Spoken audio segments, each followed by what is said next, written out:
Welcome back, friends, to my series on the Naassenes. This is a presentation on the provenance of the Naassenes, that is, where I think the Naassenes were in the Mediterranean world. It's insufficient to say that they were just somewhere in the Mediterranean, and it's important to justify where I think that they came from, since there are so many different hypotheses. According to one hypothesis, for instance, they are from Syria. In another hypothesis, they're from Asia Minor. And there are reasons that are brought up which, in my view, aren't sufficient. One of the reasons for the Asia Minor hypothesis is that the Naassenes focused a lot on Attis as a Greco-Roman god, but in fact, by the 2nd century CE, Attis was virtually pan-Mediterranean. The connection to Syria has been raised because the Naassenes had a secret book attributed to James, the brother of Jesus, that was handed on to a female called Mariamne, who is probably identical to Mary Magdalene or some sort of fusion of Marys. But the fact is, James isn't specifically a Syrian character, and we have several documents attributed to James, including the one in the New Testament, but also the Secret Book of James in Nag Hammadi and 2 apocalypses of James. So James as a figure was well known in several different areas and was a hero in several different areas. So we can't trace the James traditions specifically to Syria. So my hypothesis is that the Naassenes are in fact from Alexandria, Egypt. And since this hypothesis hasn't yet been brought forward, I want to give you my best reasons for thinking so. The first reason for thinking that the Naassenes are Alexandrian is that the Nassene preacher refers to ritual objects in Egypt within everyone's purview in front of homes called good and bringers of good. Now, it seems evident to me that these images are specific, and they are specifically a reference to agathos daimon, agathos being the Greek word for good. So the good daimon, or the good spirit. And the good spirit was associated with abundance of fruits, and he is sometimes depicted as having a cornucopia as his trait. He is a giver of good things.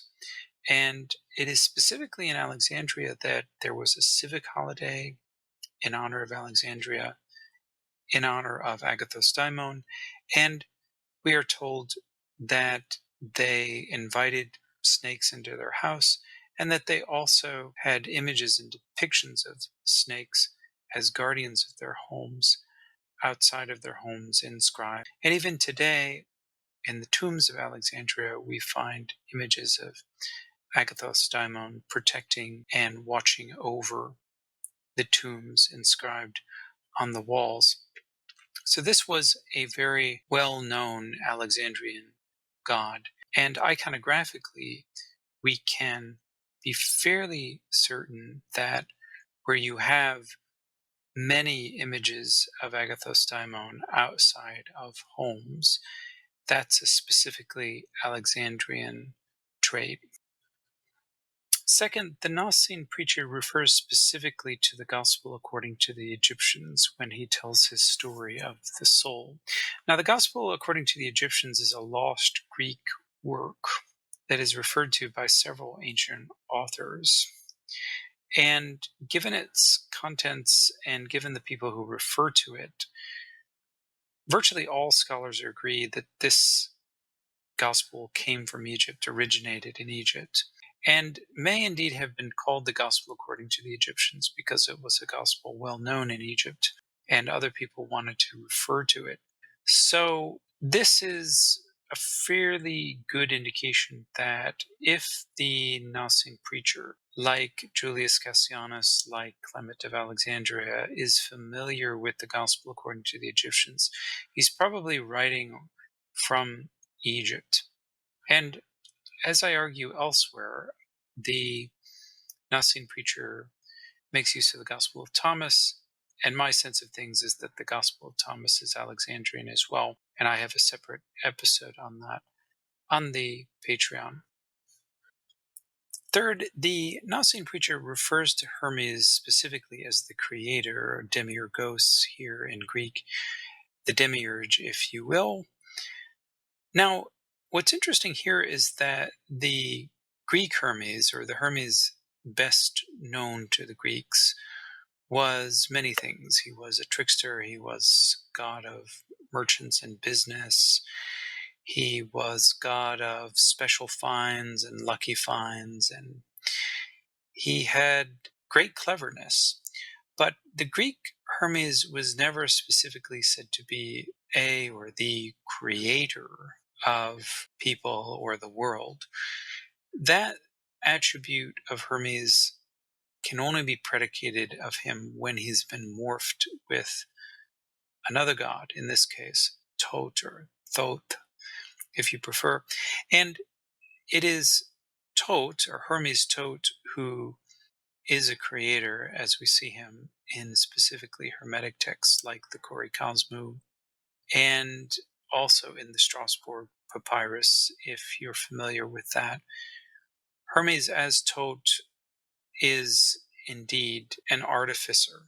And incidentally, we also find this in the Shabaka text, which is a native Egyptian inscription. According to the Nicene preacher, the Egyptians, quote, by common consent, unquote, homologumenos, first proclaimed to all other peoples the rites and initiations of the gods. Now, on one level, this is not incredible at all. Herodotus made the same claim, but what's distinctive here is that the Nicene preacher can speak to his audience in good faith and anticipate that they will all agree with him that the Egyptians essentially first created religious rites and ceremonies. This claim really would only be plausible in Egypt, I think. If there were Babylonians or Chaldeans in the room, they would disagree with this. And I think many Greeks would also disagree with this, and possibly people from Gaul, people of Celtic heritage. This is a controversial claim. So when the preacher is so certain that his audience will agree that the Egyptians have done this, that indicates to me that he's speaking and writing to an Egyptian audience. And finally, we have referenced several times to what seems to be a doctrine of transmigration in the Nicene discourse, mention of the ebb and flow of great ocean taking up souls to become gods and spitting them back again in a cycle of reincarnation seems to be what the Nicene preacher has in mind. His reference to alternations of the soul also indicates some sort of reincarnation. Now, when you look at transmigration and when you look at the 2nd century specifically, the only place where at that time Christians are announcing a doctrine of transmigration is in Alexandria specifically. And we have the two big names here, Basilides and Carpocrates, as native Alexandrian theologians who also propose a doctrine of transmigration.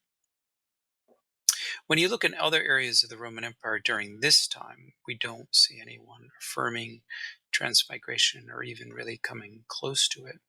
And then when you add the argument that has been made about Philo of Alexandria also accepting a doctrine of transmigration, that indicates that we're dealing here with something that is specifically Alexandrian. And I think that this is nothing here is a smoking gun, I would say, but this is another indication that builds a cumulative case for the Nicene or Nicene Christians as in Alexandria specifically.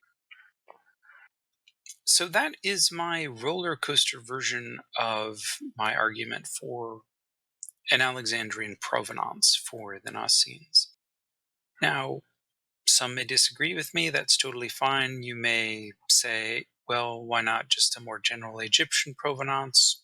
That's also possible. The fact that the Nassene preacher is such a polymath and is familiar with so many different kinds of cults and so many kinds of books that he has devoured that have taught him all sorts of mystery rituals indicates that he's probably in an urban center. He's not out in the Egyptian countryside, and that he's probably writing from a Greek city or a city where the primary language is Greek.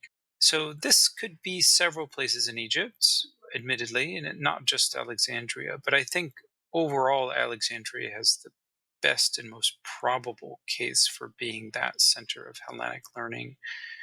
It was over and above any other Egyptian city as a place where one could access libraries full of resources and have or develop a sort of cosmopolitan attitude toward learning and toward life, and see different religious or cultic manifestations mixing together. At any rate, that's my best sense, and I would love to hear your thoughts and comments.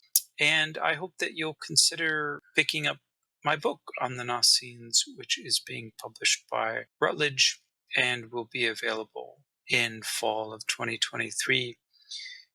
Thank you to everybody for joining me and listening. I really appreciate it, and I hope you all take care.